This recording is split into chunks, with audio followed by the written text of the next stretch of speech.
It's February 26, 2014. Welcome to the show.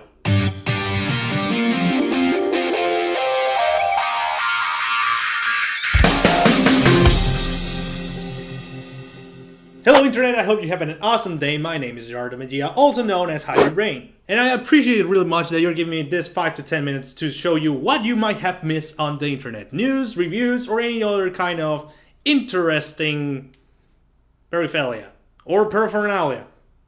Something like that. I don't know how to pronounce it. But like always, before going on to the news, let's check out what you might have missed on the internet. The first thing I want to share with you is the Godzilla 2014 trailer that, oh my god, Robert Crimson, it's just freaking cool. And an interesting thing about all this, apparently there's no like music on all this, but wow.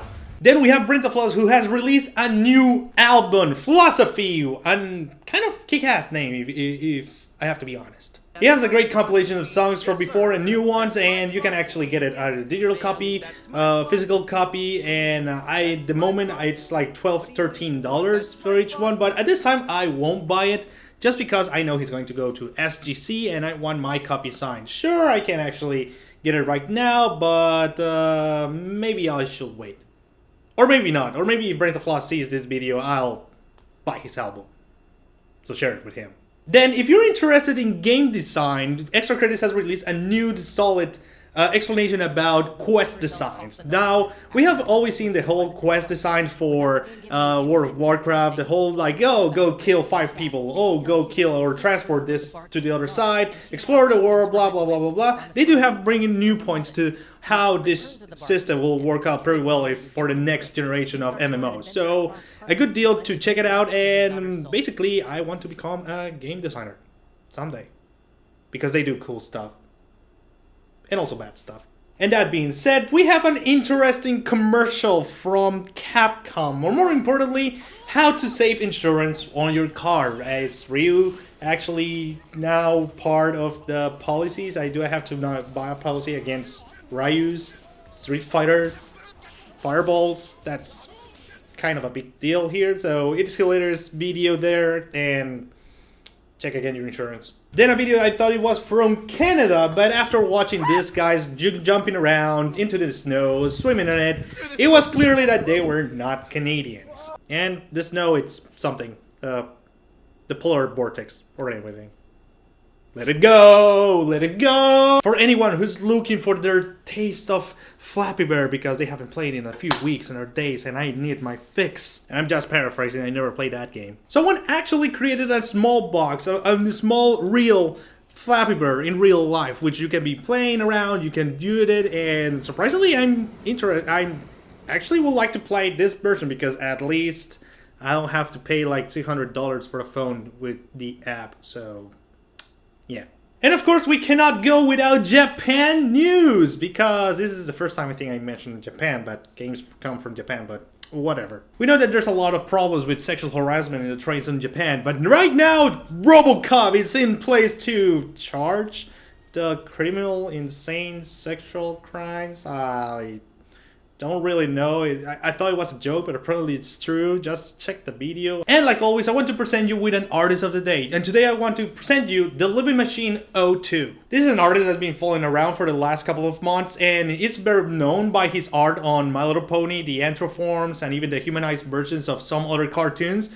But surprisingly, his style is inspirational, and it's kind of let me think that if the cartoons had those styles, maybe the world would be a little bit more appealing. You can check out his gallery and the links from everything I have told you in the description down below, but for now, let's jump out into the news you might have missed. And the first piece of news I want to talk about today, there's kind of sad news for anyone who was nostalgic about the Ghostbusters, who saw Groundhog Day, who saw other comedies that this actor-director produced. Ramis sadly passed away at the age of 69. An actor, director, and writer who most people know him by the Ghostbusters movie, since he was the character Egon. It is being said by the reports that he died from an autoimmune inflammatory disease. For this, I have to say that my thoughts go to the family and friends of Harold. He was, I wasn't a big fan of Ghostbusters. I did like the movie, some of his productions, but I really lost track of what he did. But instead, it became like an icon for a lot of people. So it's sad to see that another star and something in this dark world has stopped shining, and it's really sad to see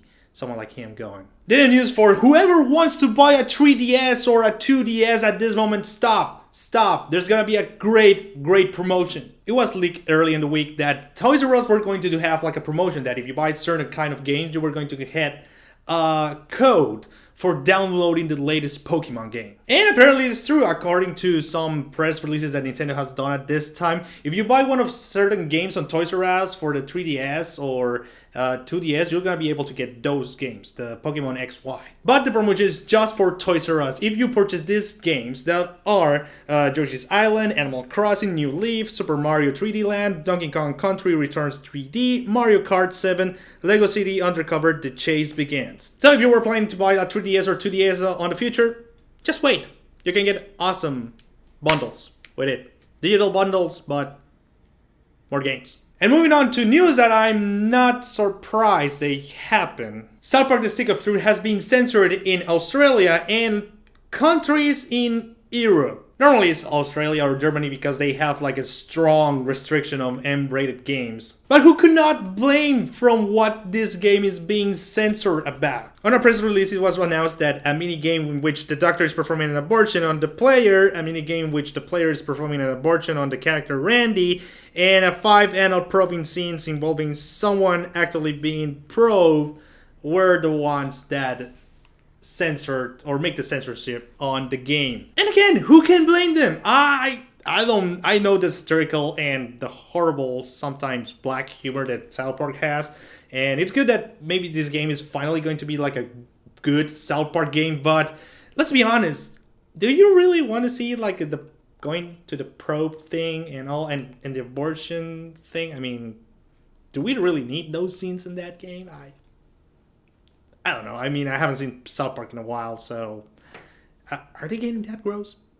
And finalizing this episode, I want to end up with a quick news. The quick news that everyone has been thinking about, that everyone is like meticulously trying to find out what's going to happen on the next PS4 reveal. There's rumors that it's gonna be like the next Crash Bandicoot, maybe an Uncharted, or who knows, the next Ratchet and Clank. But for me, the best option to go, if it happens, will be The Lost Guardian. If the next real reveal for the PS4 is The Last Guardian, shut up and take my money. And that being said, I'm gonna end up the show with that. But like always, I'm gonna leave you up with a question. Do you think South Park was censored in a good way? Like, we know that censorship sometimes has gone with sexual things, sexual themes, and hard language, and any other big major content. But with all these scenes that are mini games that you were supposed to be participating on this game, do you think the censorship was well done, or does it actually affect freedom of speech, freedom of telling whatever you want or whatever you want to express? Let me know down in the comments down below. But as always, comment, discuss, video response. We'll be talking about it next time. I'm Hybrid Brain. See you guys tomorrow, I hope.